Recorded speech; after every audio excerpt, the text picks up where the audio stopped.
we'll take you through poisoning. And group 4 members are Patrick, Donna, Dorothy, Susanna, and I. And as I've said that we are taking you through poisoning accidents. And I will introduce first so that at least you have an idea what poisoning is. So when you're talking about poisoning, okay, what is a poison? Yeah, a poison is a substance. It has a harmful effect in the body when it's either inhaled, in cases of chemicals, gases, swallowed, for instance, medicine, pesticides, or absorbed maybe through the skin. There are those chemicals that when they come into contact with your skin, they cause poisoning. Then, or in cases where it's injected, yeah? And we are saying that poisoning can be life-threatening, where it affects the circulation and breathing system, and it can happen anywhere. But people that are most vulnerable are children that are under 5 years, and the older adults. So, for instance, the old people that are suffering from maybe visual impairment or dementia, yeah? And when poisoning occurs, you need to first know the type of poison, the quantity that has been taken, and when it is taken. As a first aider in poisoning, you need to be very careful because if you come into contact with that specific poison, it can cause harm to you. So I invite the next member of my group to take us through types of poisoning. Thank you, Scholar, for that presentation. Good morning. Good morning. So I'm going to mention some few examples on the types of poison because they are many. And to start with, we have, as my colleague said, we have the inhaled poison, the swallowed. You can swallow something which is poisonous. You can also inject or be injected with a poisonous substance, or it can also be through the absorption through the skin. So, for example, in inhaled poison, we have carbon monoxide poisoning, which is a poisonous gas from burning fuel, and it happens when there is no enough ventilation. Another one is plants, which cause, we have some plants which can cause poisoning. And these plants, for example, we have one called giant hawksweed. This is an example of a plant. We also have another one called poisonous ivy. We have sumac. So generally these are plants which have some chemical or some substances that will cause irritation on your skin when it comes in contact with your skin. So those are some of them. We also have insects which sting. You are familiar with this. So we have some insects which cause stings, and these stings can cause poisoning. Another one is we have tick bites. Ticks. This one can cause poisoning. And another one is spider, for example, spider bite. We have another one which is very poisonous called the snake bite. You've had this snake bites. And then alcohol and drugs can cause poisoning. And this one, poisoning caused by alcohol can be due to over-consumption of alcohol, which could be intentional or accidental. So it can cause poisoning. We also have some drugs, like the opioid substances. These are categories of drugs, like heroin. We have some called, let's see,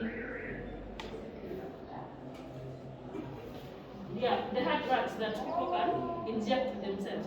So these ones also can cause poisoning. So most of this poisoning, you will require to get a medical attention to the client, because, for example, in drugs, you will require a specialist, or as a first aider, you will need to rush that patient to hospital facility.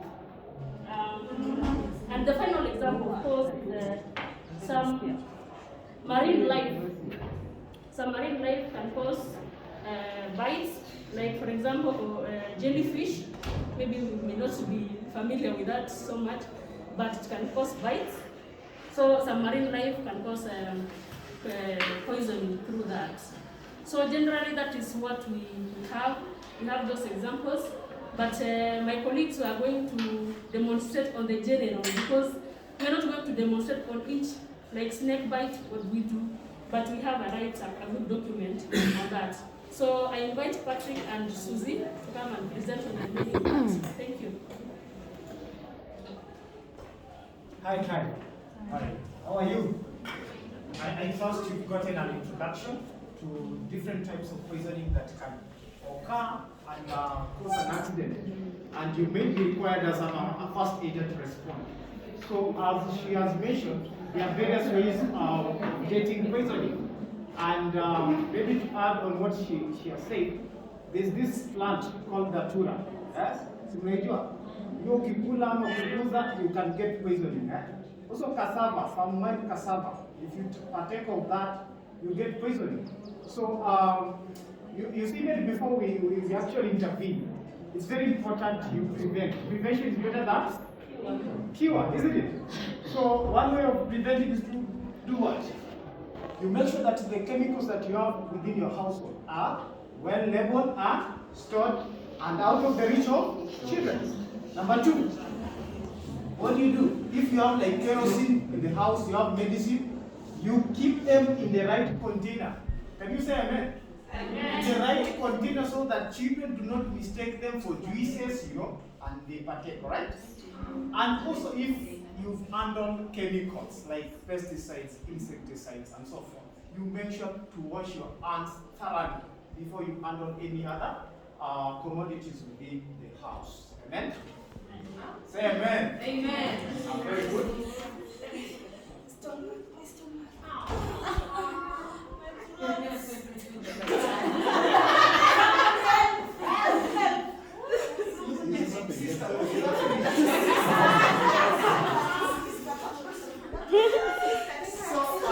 Thank you. I introduce you to my client, and she's complaining of what? Stomach pains and some burning sensation in her throat. So, step number one, when you appear in such kind of a scenario, you have to look for what? Clues. Look for the clues. First of all, look around. Are you seeing anything? All right? Probably there's a bottle of a chemical. You pick it and you check what kind of a chemical it is, all right? Number two, from what she's complaining from, you can tell what kind of poisoning she has taken, all right? Like what she's saying, burning sensation and pain in the stomach. Definitely that's a corrosive what?